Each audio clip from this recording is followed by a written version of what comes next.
player coming inside, trying to use his left foot. I will try always to double up on him so that he can come in, but I will not give him the chance to shoot. Coach, along the line, I realized that you were a bit furious. Were you angry with how your forward liners were just squandering the chances? No, I think that for me, I don't care. My players will tell you that I don't speak about when we miss a chance, but I speak about the details. You know, the details in terms of very minute details in terms of decision making and when to close up a situation, when to just step up and when to force to keep pressure on the opponents, not to give him chance to turn to play a forward pass when you just need to slide into the space. We are a ball and space oriented side, and so we are not a man marking side. So I hate to see that a player out of the box is trying to man mark someone instead of dealing with the ball and dealing with the space. So when it comes to those situations, there are things that we have spoken about. So when it comes to those situations, I look a bit furious, but I think that sometimes I need to calm down in those situations. Well, coach, I mean, what is the target for eartsofoak now? Now, Mediama, are running away with the league. I don't know. Well, we don't care. We just put the pressure on and then just play our games. We don't have a target. Our target is just do our best in every game that we play and then leave the rest. Right. Coach, let me take you to the final question. Looking at how so far the season has gone, in terms of the matches eartsofoak have played, the number of points that eartsofoak have amassed. Do you, in your estimation, do you believe that if eartsofoak have been able to be a bit clinical, especially beginning the start of the season to date, eartsofoak would have been champions by now? It doesn't matter whether beginning of the season or the latter part of the season. All that matters is that you need to be playing with a clear identity and structure and win games. You can only become consolidated in terms of a champion when you win matches. And so you cannot draw so many matches and then expect to win the league.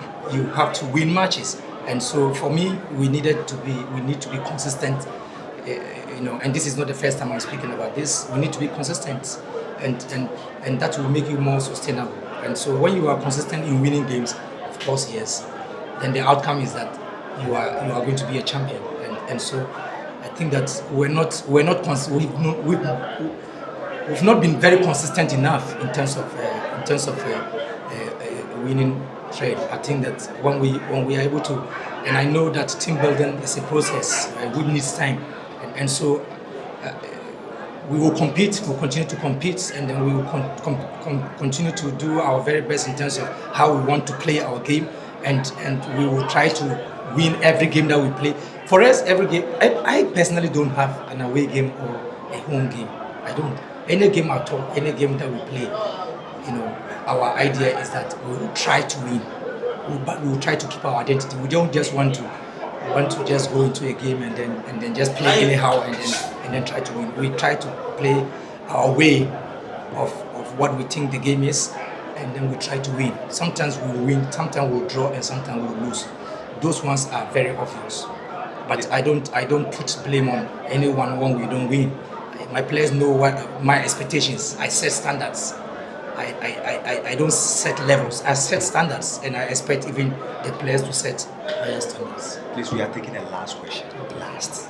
Thank you. Okay, Coach, I would like to commend you for today's victory.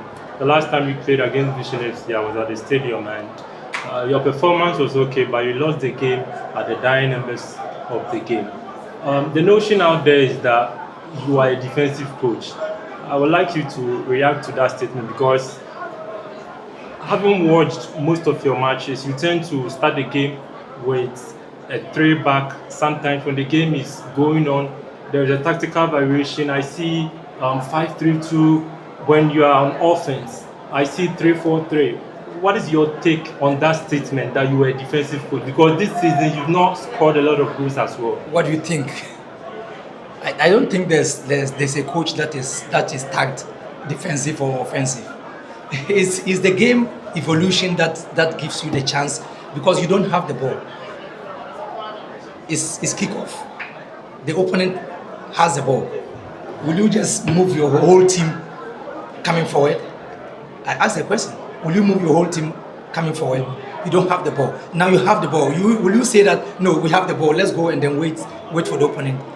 Football is a game of two elements. It's defense and attack. So and the difference of the two is when you don't have the ball and then you are trying to get the ball. It's when you have the ball and then when you have the ball and you are losing it and then you're not trying to get it.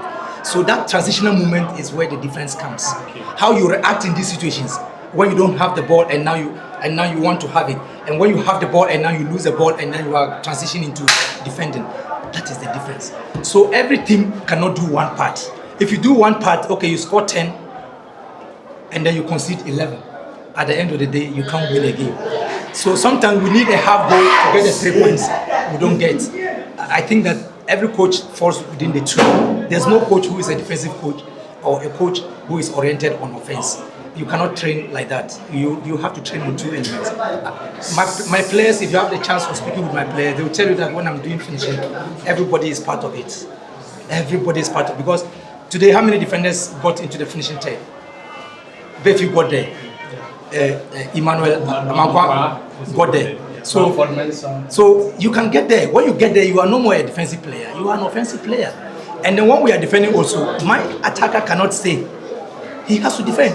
Does Haaland stay? Haaland, does he not come back to defend? During set pieces, what happened? He comes to win the ball. That is the modern trend. We want to move our football to the next level.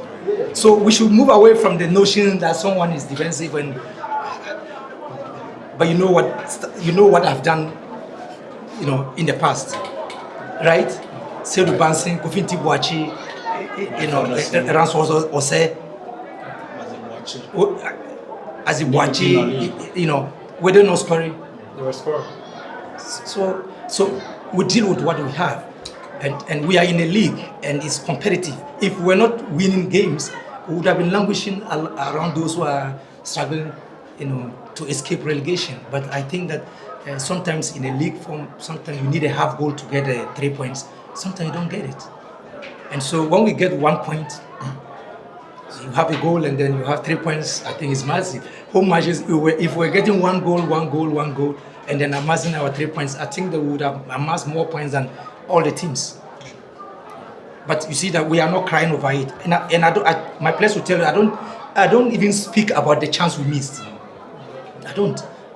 We only have our best practices where you see us putting goal scoring chances into footages for the players to see our best practices, and then we put defensive elements for them to see best practices, to appreciate that they are doing the right things. And we've also considered some bad goals. The goal against Vision was a bad goal. The goal against Bibiani Gold Stars was a bad goal. The goal against Mediama over there was a bad goal, because we have worked on these things.